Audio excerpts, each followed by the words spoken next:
à la facilité ou la complexité, là, je peux vous rassurer. Côté CMI, on a fait ça en 2018. Donc, investir sur un projet pendant 3 mois pour adopter une nouvelle technologie, je veux dire, ça fait peur ni au CMI ni aux banques. C'est des choses qu'on fait. Après, chacun, il va à sa vitesse en fonction de ce qu'il juge comme opportunité de marché, est-ce que le client est prêt, pas prêt, ainsi de suite. Donc, c'est vraiment pas le sujet. Le sujet, c'est à quel moment les uns et les autres décident d'adopter des technologies. En tant que, comme nos clients, contrairement à la banque qui a en face d'elle des porteurs de cartes, nous, on a en face de nous des commerçants. D'accord?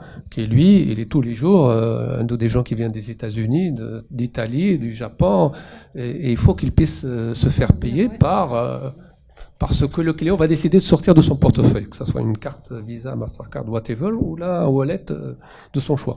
Donc nous, on était, on va dire, confrontés à ça avec nos commerçants depuis relativement longtemps.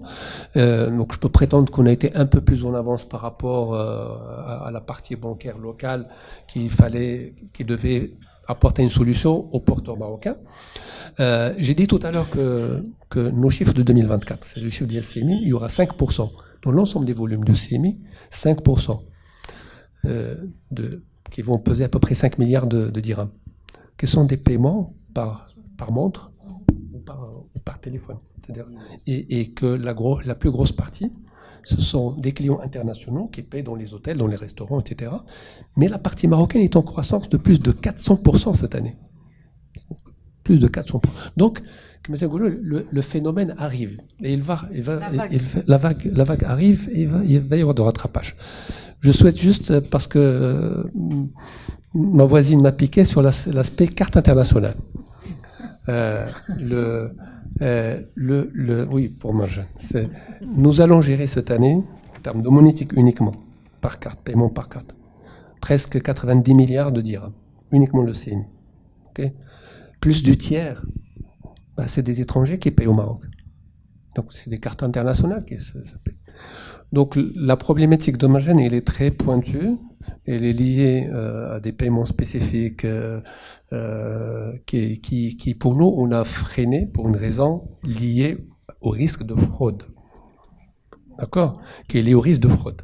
Le CMI, ou n'importe quel acteur de l'équivalent du CMI, n'a pas pour mission de porter un risque de paiement. Là, on est un intermédiaire de confiance, mais bien le commerçant et la banque du porteur. C'est-à-dire que je capte la transaction à un moment donné et il faut que j'aille chercher l'argent chez la banque. Justement, l'aspect de la sécurité, autant sur le secteur bancaire, c'est verrouillé, oui, les banques ont quand même une longue mais pas que les banques. Encore une fois, nous, on a notre partie qui est...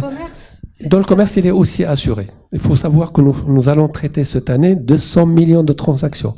Alors, c'est peu. C'est pas grand-chose quand on la compare à ce que fait la France, etc. Mais par rapport à notre référence, 200 millions de transactions monétiques par carte, c'est 200 millions, c'est énorme. D'accord? Évidemment, sur les 200 millions, on a de temps en temps des transactions qui se passent pas bien, des choses qu'il faut rattraper. On a des plaintes qu'on dépose sur la police. On n'en parle pas beaucoup parce que moi, quotidiennement, j'ai soit des demandes d'enquête de la part de la police judiciaire nationale, soit moi-même, je délègue quelqu'un de mon équipe pour aller déposer plainte parce que c'est le prix à payer pour garder la confiance dans le système. D'accord? Et heureusement. Donc, il faut savoir que chaque mois, il y a une plainte qui est déposée, et heureusement, je profite peut-être pour remercier la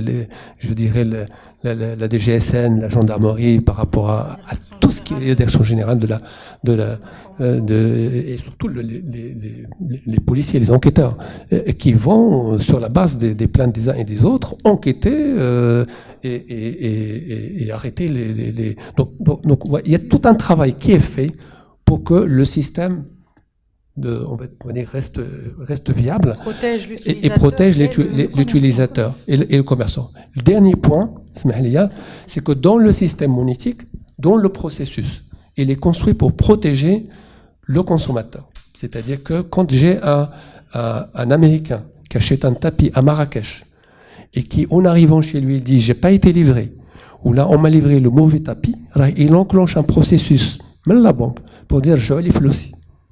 Et on lui rend son argent. On va aller vers le commerçant pour lui dire donne-moi la preuve, donne-moi. Et ça, c'est des choses. J'ai toute une équipe qui ne fait que ça au quotidien pour que le système continue de tenir en termes de confiance d'un côté comme de l'autre. Parce que le commerçant, il ne veut pas faire une transaction et après il ne reçoit pas son paiement.